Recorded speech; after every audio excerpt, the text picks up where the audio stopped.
Hi kids ငါလေးတွေမွေးကြမယ်အရင်ဆုံးငါကလေးတွေကိုဒီလေးတွေဖြစ်ကြမယ်နော်ပြီးတော့တဘာဝနဲ့အနီးဆက်ဆုံးသူအောင်အလှဆင်ကြောက်တုံးလေးတွေလည်းထည့်ကြမယ်နော်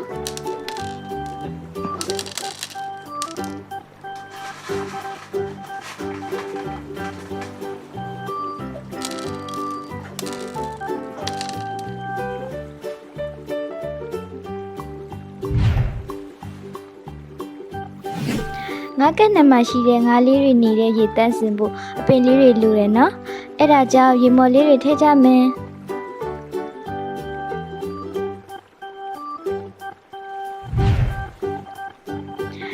ရှင်ငါးလေးတွေအတွက်မရှိမဖြစ်လိုအပ်တဲ့အောက်ဆီဂျင်နဲ့ထည့်မယ်နော်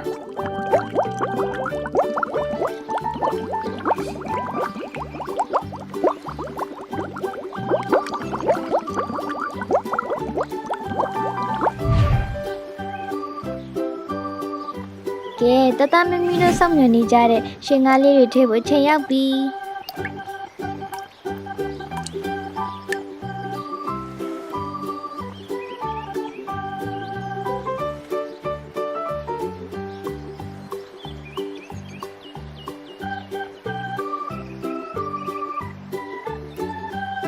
ဝေါတော်တော်လာတဲ့ရှင်ကားလေးတွေပါလား Hello Goldfishကဲတတမမီတို့ရေရှင်ကားလေးတွေကိုလည်းနာမည်ပေးကြရအောင်နော်အဖြူရောင်လေးကိုကြတော့white တီလို့ပေးလိုက်မယ်ရွှေရောင်လေးကိုကြတော့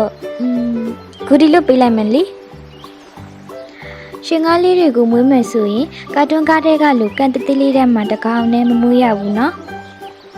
သူတို့လေးတွေကတတမမီတို့လိုအဖော်မတ်တဲ့ငါးလေးတွေဖြစ်ပြီးနေရကြဲကြဲကြိုက်တာကြောင့်နှစ်ပေတစ်ပေကံမှာ3កောင်4កောင်လောက်ပဲထည့်မွေးပါနော်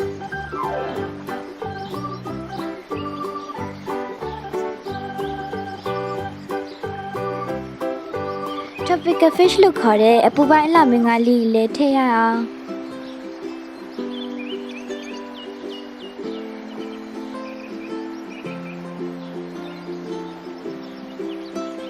အပူပိုင်းကားလေးတွေကကန်ထဲကယူနေတာကိုကြိုက်ကြတယ်အဲ့ဒါကြောင့်သူတို့ကိုနေအောင်ကြည့်ရတဲ့နေရာလေးမှာထားပြီးရင်သူတို့ပူပြောမှာပါနော်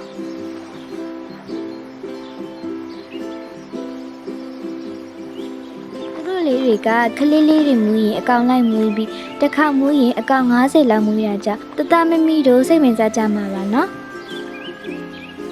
ဖေဖေမမေတချို့ကအလှမွေးငါးလေးတွေမွေးတာကိုမကြိုက်တဲ့အတွက်ကြောင့်ဖေဖေမမေတို့ခွင့်မပြုမွေးရဘူးနော်ဖေဖေမမေတို့ခွင့်ပြုခဲ့ရင်လည်းတွဲပြတဲ့အချက်လေးတွေအတိုင်းစနစ်တကျမွေးကြမယ်နော်တတ